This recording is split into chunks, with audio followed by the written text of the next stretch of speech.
Bom, amigos, estamos indo para a 23ª conversa sobre a atualização do Código Civil, dessa vez com um grande jurista, um professor que foi meu professor, que segue sendo meu professor. Eu comprei a segunda ou terceira edição agora do livro A Morte da Culpa, no direito contratual, né?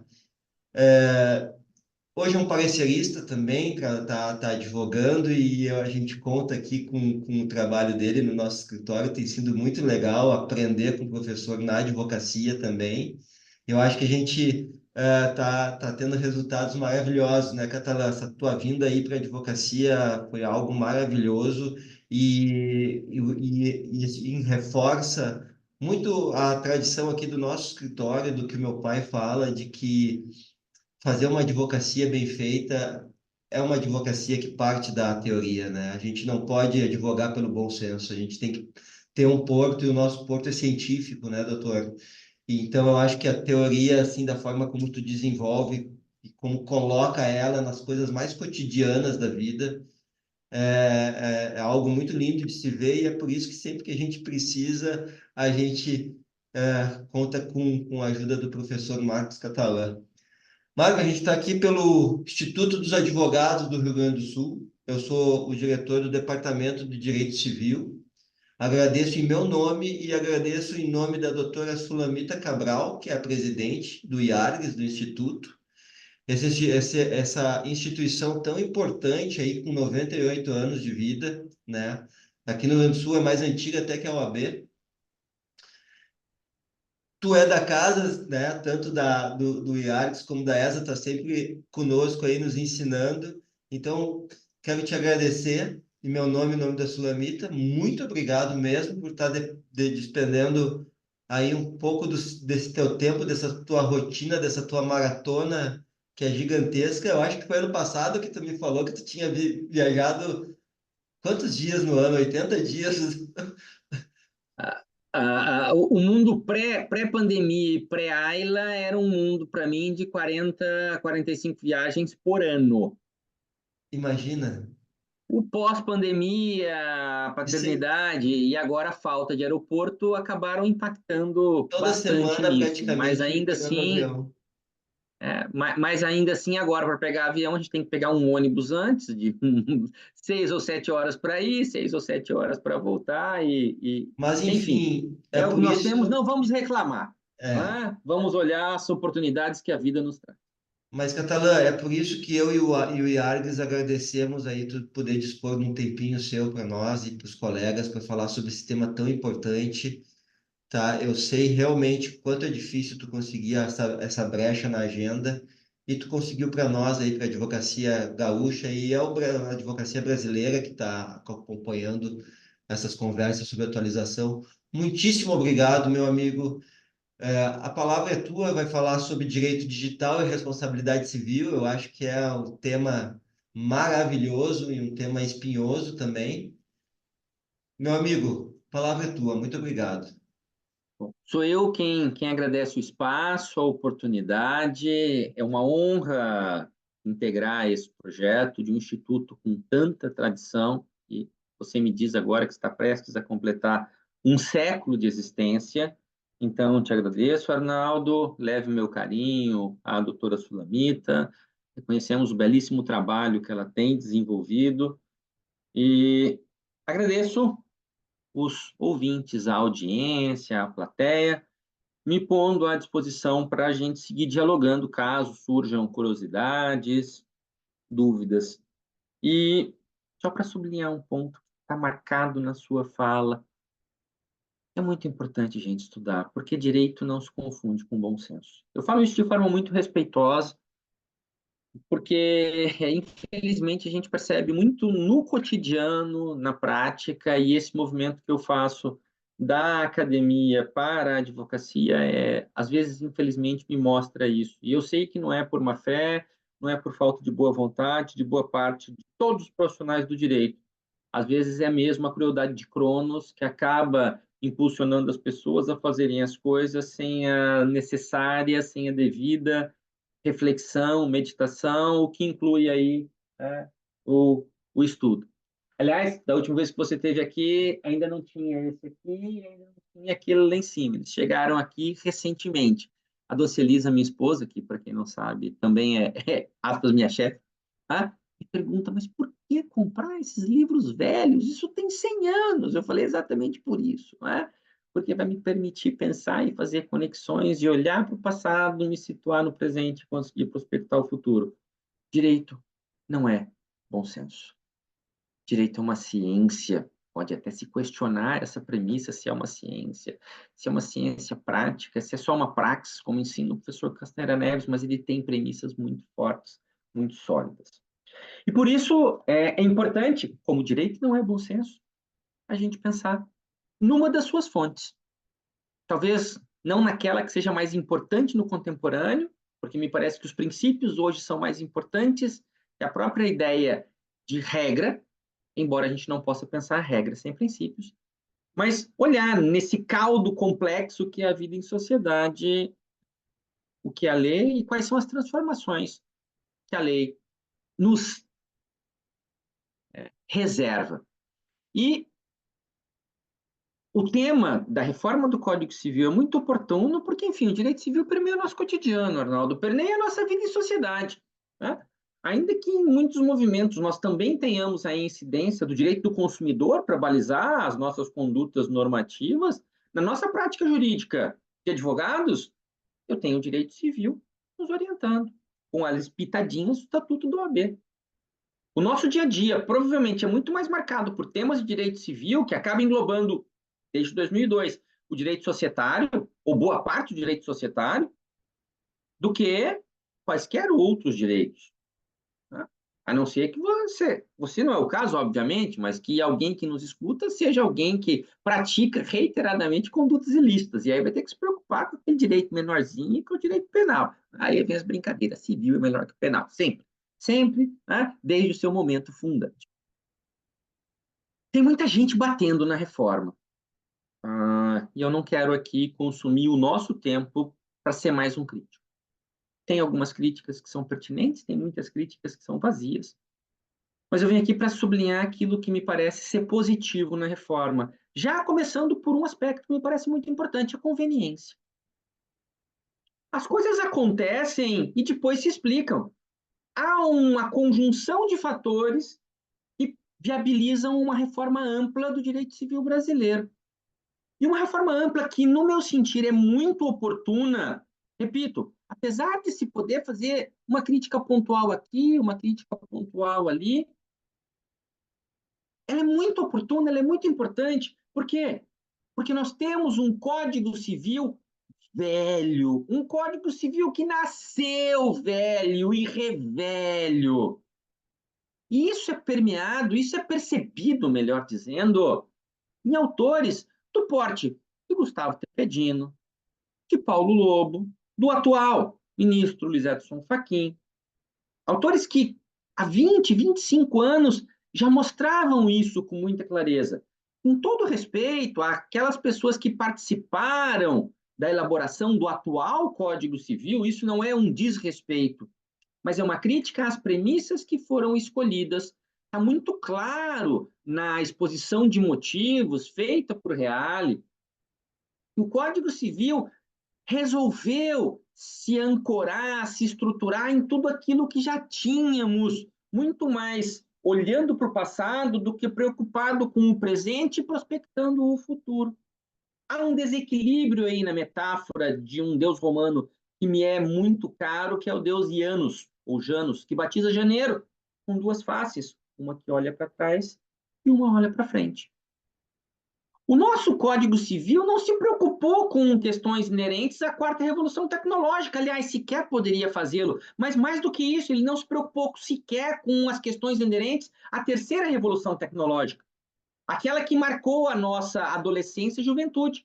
Se a gente voltar, Arnaldo, 20 anos no tempo, 20 anos no tempo, a gente vai se pegar pensando em contratos eletrônicos.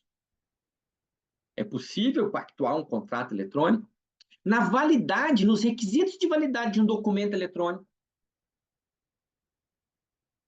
em adultério ou infidelidade, prefiro infidelidade virtual, afinal o tipo penal adultério já não existe mais entre nós, não é mais possível falar nessa figura, penso eu, mas infidelidade virtual eram discussões existentes há 20 anos.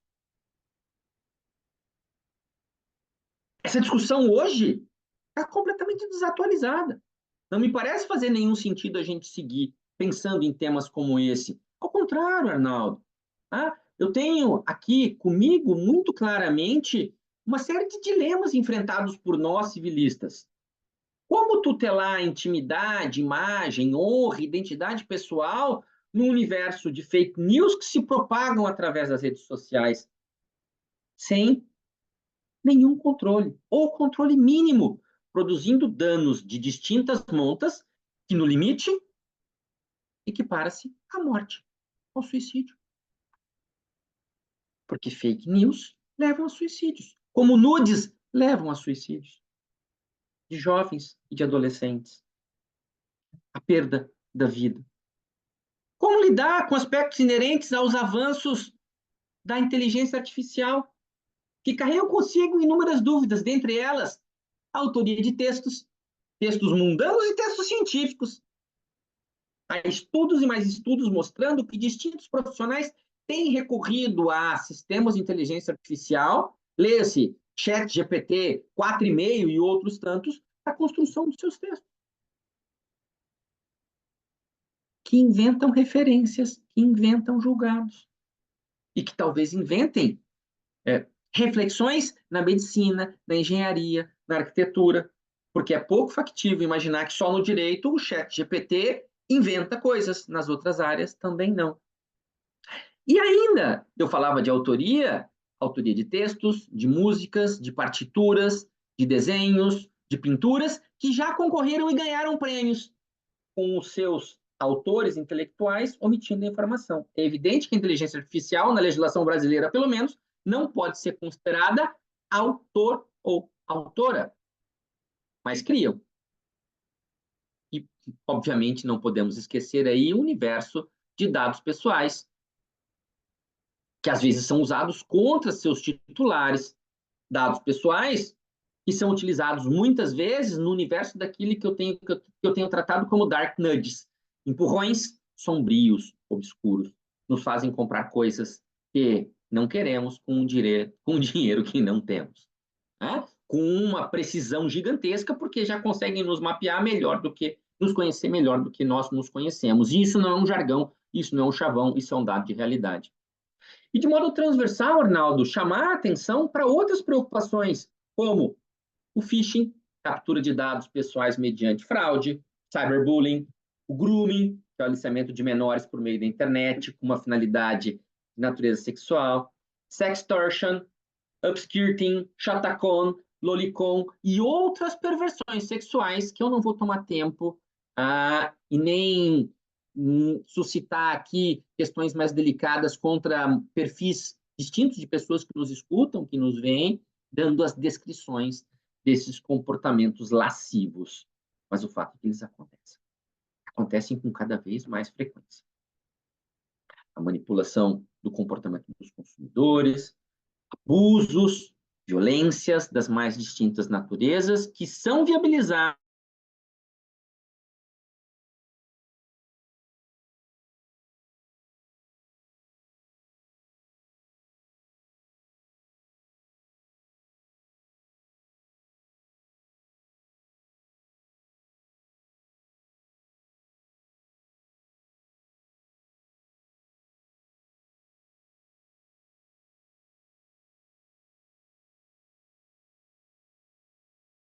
um livro com esta finalidade. Eu poderia seccionar as regras que estão ali postas e distribuí-las em outros livros que já estão mais arraigados na nossa tradição. Aliás, sendo muito honesto, embora isso seja só algo acadêmico que pouco interessa a prática, eu não creio sequer num direito digital. A própria expressão é equivocada, porque digital tem a ver com a digitalização de algo que é material. E logo eu deveria falar em um direito virtual.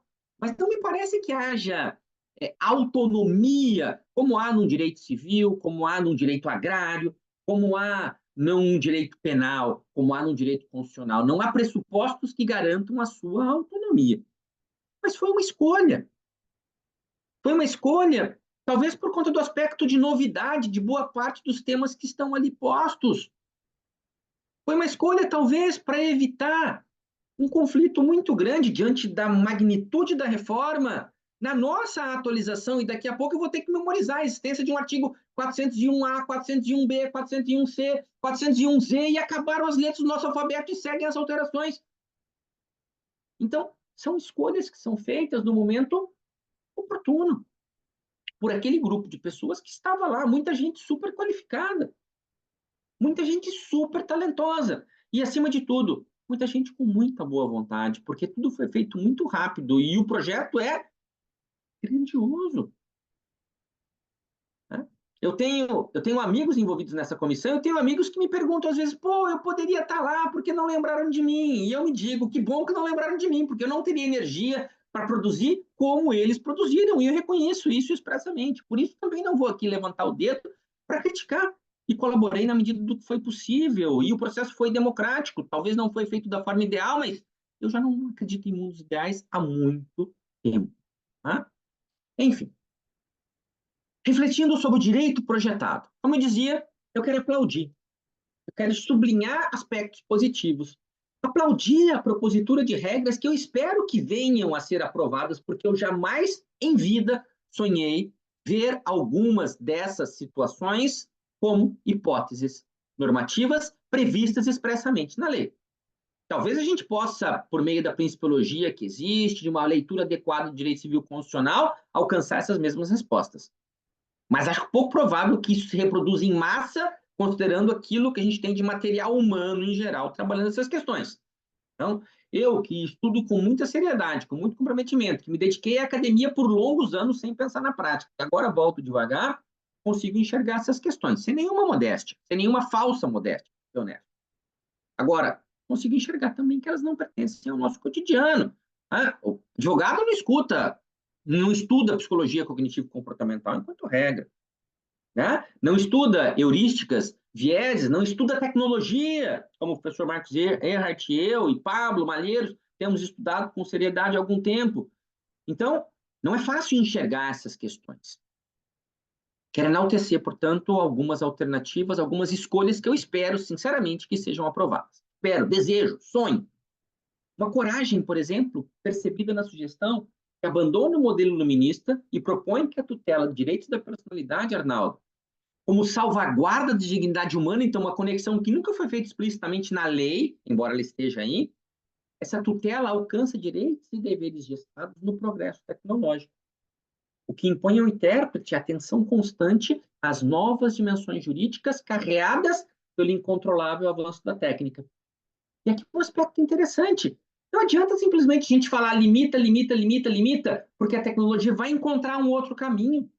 Ela vai escapar daquele controle e vai encontrar uma outra solução. Então, é melhor eu construir essas estruturas abertas, recorrer a essa racionalidade principiológica, porosa. Atenção a direitos, a novas dimensões jurídicas que uma tecnologia que eu ainda não conheço traga. Tutele a personalidade, preocupe-se com a pessoa, afinal, constitucionalização tem íntima ligação com a repersonalização. Quem serve direito? Ao ser humano. Para que serve direito? Para tutelar o ser humano, todo ser humano. Alguém pode estar pensando, isso é uma obviedade. De fato, me parece que o é. Mas, infelizmente, pelo menos no Brasil, as obviedades precisam ser normativamente previstas para que alcancem, de fato, algum nível de tutela concreta das pessoas.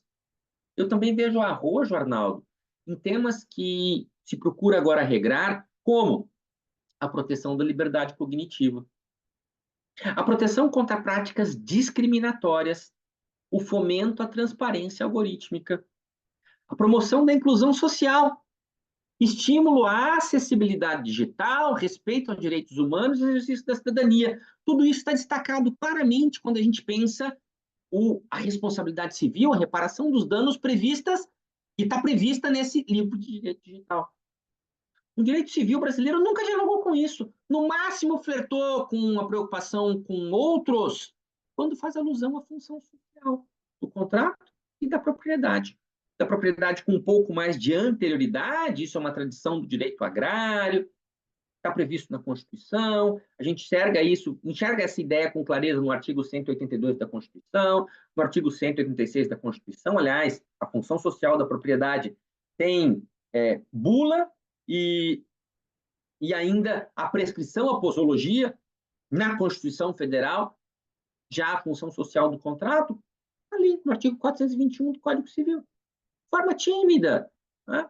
Alguns autores tentam pensá-la de formas distintas, e eu gosto muito das lições de um professor que tive, o professor Antônio Junqueira de Azevedo, durante o doutorado.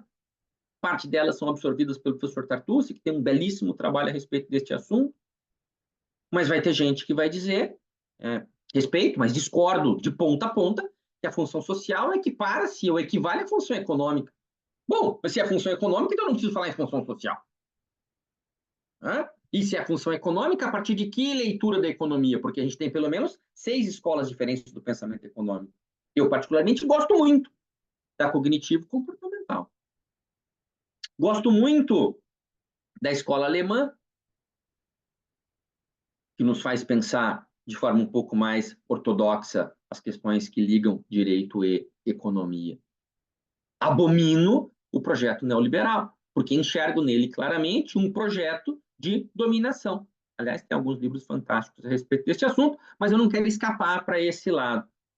Mas veja, preocupações com liberdade cognitiva, não manipulação, não exploração de heurísticas e vieses comportamentais, proteção contra práticas discriminatórias, repito, fomenta a transparência algorítmica, porque em regra o mercado, especialmente os big players do mercado, americanos, chineses, escondem os seus algoritmos dentro de caixas pretas, sob o argumento de proteção de propriedade intelectual. Será que é, de fato, a escolha mais acertada, seguir tutelando propriedade intelectual, em vez de tutelar a pessoa humana? Ou a desconexão com o que busca a nossa Constituição? A quem serve o direito?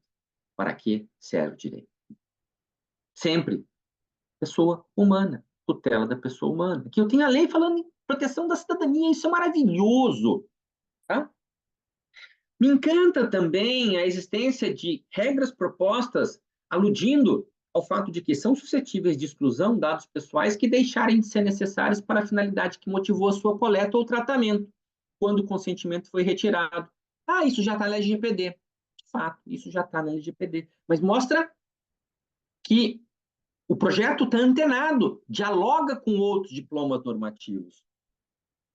Ele dialoga e, de algum modo, reforma o que está posto no Marco Civil da Internet. O que, para mim, é encantador. Como não aplaudir, Arnaldo, a repristinação do sistema do Notice and Takedown, que imperou no Brasil até o advento do malfadado artigo 19 do Marco Civil da Internet? O protocolo proposto agora está numa regra que dispõe que a pessoa pode requerer a exclusão permanente de dados ou informações a si referentes quando lesivas a seus direitos de personalidade, mediante mera notificação do site da publicação. Eu não preciso mais, se aprovada a regra, não precisarei bater as portas do judiciário, como está posto hoje, onerando a vítima, permitindo que a lesão propague-se, e se tornar um caso viral, propague-se de forma a jamais ser reparada. Aliás, particularmente, eu não acredito em reposição status quo ante, mas nas questões virais na internet, aí que isso se torna realmente impossível. Não é possível falar de retorno ao status quo ante desde Einstein, que provou para a gente que é impossível voltar ao passado. É impossível viajar ao passado. Einstein prova que é possível viajar ao futuro, mas que é impossível o retorno ao passado. Isso fica para ficção científica, aquele DeLorean prateado lá da metade dos anos 80. Aliás, assistia quando era criança, maravilhosa. Vale a pena ver de novo? Não, isso é novela. Sessão da tarde.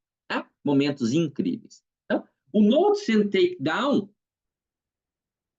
vai prevalecer, exceto naquelas situações que o legislador diz, olha, não, aqui não há possibilidade de você apagar esse dado, aqui não há possibilidade de você desindexar, porque aí o código trabalha com essas duas dimensões, um direito ao apagamento, um direito à desindexação. Em algumas circunstâncias, está bem montado, está bem regrado, está bem equilibrado na forma do projeto proposto.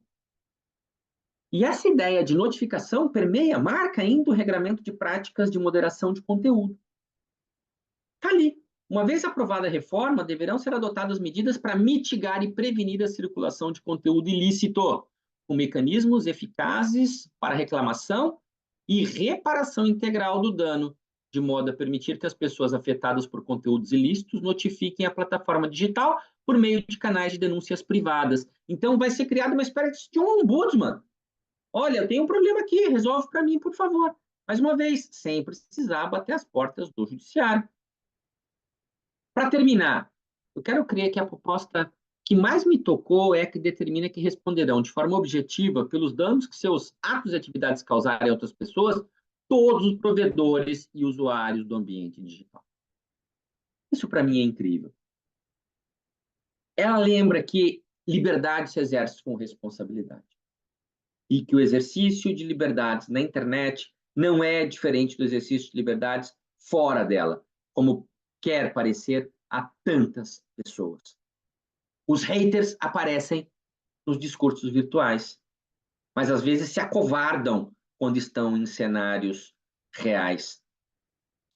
Eu preciso, portanto, de um regramento que os faça ter mais responsabilidade, ter mais cuidado ao exercer a sua liberdade. Porque é muito interessante perceber como alguns nichos sociais, como algumas bolhas criadas pela própria internet, criam racionalidades que não permeiam o nosso cotidiano, que não são afetas ao nosso modelo normativo e muito mais parecidas com a racionalidade que vive nos Estados Unidos, que é muito diferente da nossa. Lá se dá uma sobrevaloração à liberdade em detrimento de outros direitos. Na nossa Constituição, não. Liberdade com responsabilidade. Se você se excede, bem, há que responder de algum modo. E essas regras um pouco mais rigorosas, no meu sentir, valorizam uma característica muito importante de um direito de danos que nós ajudamos a construir aqui na América do Sul, a dimensão preventiva. Vamos evitar o dano, porque para fechar essa conversa, se eu não acredito na possibilidade de retorno ao status quo, mormente quando falamos em questões que se propagam pela internet, mormente quando falamos na violação de direitos da personalidade, como não fomentar muito fortemente a dimensão preventiva do direito de danos? Enfim, eu estou à disposição, estou no Instagram, Facebook, me achem no e-mail marcoscatalan@uol.com.br, o Instagram marcoscatalan1973, para a gente seguir essa conversa. Eu agradeço a oportunidade, mais uma vez, agradeço de coração ao Iardes, eu me sinto honrado em poder estar aqui e, enfim, sempre que precisarem de mim, me chamem que eu virei com o maior gosto, com o maior prazer para a gente seguir dialogando. Muito obrigado, Catalã. Professor, só um comentáriozinho aqui, o senhor me faz pensar nas suas falas, como sempre me faz, né? Eu acho que a gente tem aí uma dimensão muito especial da autonomia privada, né?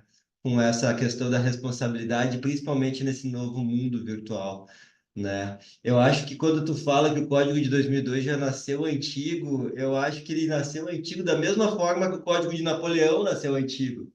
Vejam bem, o Código de Napoleão, professor, ele vem, ele faz um protótipo dos negócios no direito às obrigações como dar e fazer, né?